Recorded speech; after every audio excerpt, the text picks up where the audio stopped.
மாரி வேற உக்கார்த்தேன் நான். டேய் ஏந்திர டேய். என்ன வேலாச்சா? இவ்வளோ கிட்ட போனேன் கொடுக்கல.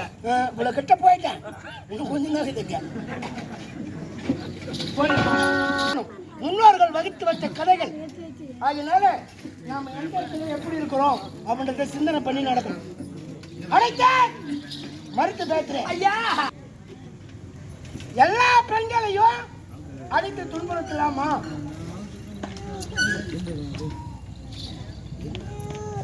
வேணவா விட்டுட்டா அமைதியாரு.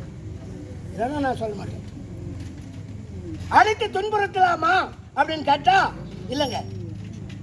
எல்லாரும் பெரும்பாலும் எல்லா பெண்களும் பெண்களா அப்படின்னு கேட்டா கிடையாது.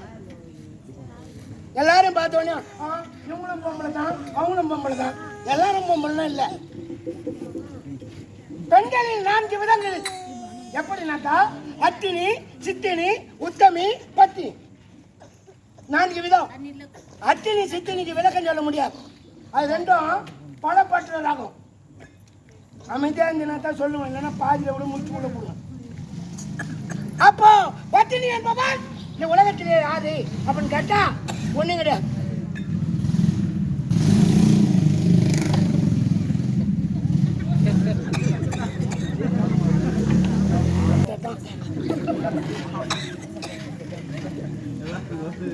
சரி, பத்தினி என்பவள் யார் அப்படின்னு கேட்டா ஒன்னும் இல்லை, சிம்பிள் விஷயம். யாருன்னா மாங்கல்ய சூடிய மணவாளனோடு என் ராஜில் ஒரு நாள் நான் உடல் உறவு வைத்துக் கொண்டு வாழ்ந்தால் மட்டுமே போதும் அப்படின்னு நினைக்கிற. பார்த்தீங்களா, இவதாங்க பத்தினி, இவதான் பத்தினி. அப்ப உத்தமி என்பவள் ஒரு படி மேல. யாரும் கிடையாது. என் மாங்கல்ய சூடிய மணவாளனை நான் மனதிலே நினைத்து கொண்டு வாழ்ந்தால் மட்டுமே போதும் அப்படின்னு நினைக்கிறா. பார்த்தீங்களா, இவதாங்க உத்தமி. இப்போ இதில் இன்னொரு விஷயம் இருக்குது. நான் கன்னிகா மாடம் அமைத்து 48 நாட்கள் கௌரி பூஜை செய்து நான் பேரின்பத்தை அடைய போகின்றேன். ஒரு மசரும் போட முடியாது. இதை இந்த பொண்ணாட்டி அந்த கணக்கிலையும் கேட்கல. அவங்க தான் உத்தமி பழுகுது பத்தினி பழுகுது அப்படின்னு நினச்சிக்கிறாங்க. கிடையாது. இல்லறத்தில் ஈடுபட்டு அவனை நினைத்து கொண்டு வாழ்பவள் ஒரு ரகம். எப்பயாகிலும் ஒரு நாள் உடலுறவு வைத்துக் கொண்டு வாழ்பவள் ஒரு ரகம். இது 2 தான் நல்ல ரகம். உன்னொன்று அத்தினி சித்தினி பலப்பற்ற ரகம். விளக்கம் சொல்ல முடியாது. அப்போ பத்தினி என்பவள் யார் அப்படின்னு கேட்டா ஒன்றும் கிடையாது. 12 ஆண்டுகளாக காட்சிமா நாட்டிலே மழையில்லாத காரணத்தினாலே பஞ்சம் நிலவிச்சான். காட்சிராஜன் நல்லத்தங்க சொல்றாங்க, என்னுடைய குழந்தைகள் அனைவரும் பசியோடு வாடுகின்றார்கள். என்னுடைய அண்ணன் நாடாகிய வடமாமதுரை சென்று வருகின்றேன் என்று தெரிவிக்க கணவன் மறுக்கிறான். ஏன் அப்படின்னா புகுந்த வீட்டிற்கு வந்த தாய்மார்கள் கட்டளைந்து எப்பொழுதும் தாய் வீட்டுக்கு போகக்கூடாதா? போலாம். எப்ப போலாம் தெரியுமா? கத்தரித்த தாய் தந்தை இருந்தால் நீ அங்க போலாம்.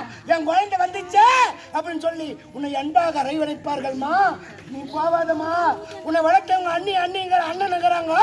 நீ அங்க போனா உனக்கு மரியாதை கிடைக்காதுமா அப்படின்னு வீட்டுக்காரன் சொல்றான். அடக்குமா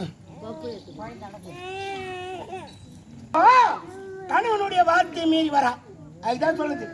கணவன் எப்பேற்பட்டவனாக இருந்தாலும் மாங்கல்யம் சூடிய பிறகு கணவனுக்கு கட்டுப்பட்டு நடப்பவள் தான் இந்த உலகத்தில் பத்தினி. இல்லப்பா, என் வீட்டுக்காரன் பெரிய குடிகாரனாகிறான், அதனால நான் இன்னொரு போன் நம்பர் வாங்கி வச்சுன்னு பேசுங்கிறேன். அது உங்க சௌகரியம். இப்போ நம்ம அதில் போய் தலையிட முடியுமா? நமக்கு என்ன உரிமை இதை? அவங்க சௌகரியம்னா அவங்க மனசாட்சி கட்டுப்பட்டுக்குன்னு நம்ம இருந்தால் வீட்டுக்காரனுக்கு நம்ம உண்மையாக்கணும்னு இருந்தால் இருக்கலாம். இல்லை நீ விட்டால் போகணும்னா அவனு போகலாம், வேறு ரகத்தில் சேர்த்துருவாங்க. ஆனால் அடுத்த காலகட்டத்தில் அண்ணனை சந்திக்கிறா. அண்ணன் சொல்றான், தங்கா நான் வேட்டையை பாதியிலே நிறுத்திவிட்டால் நாட்டு மக்கள் என்னை பார்த்து நகைப்பார்கள்.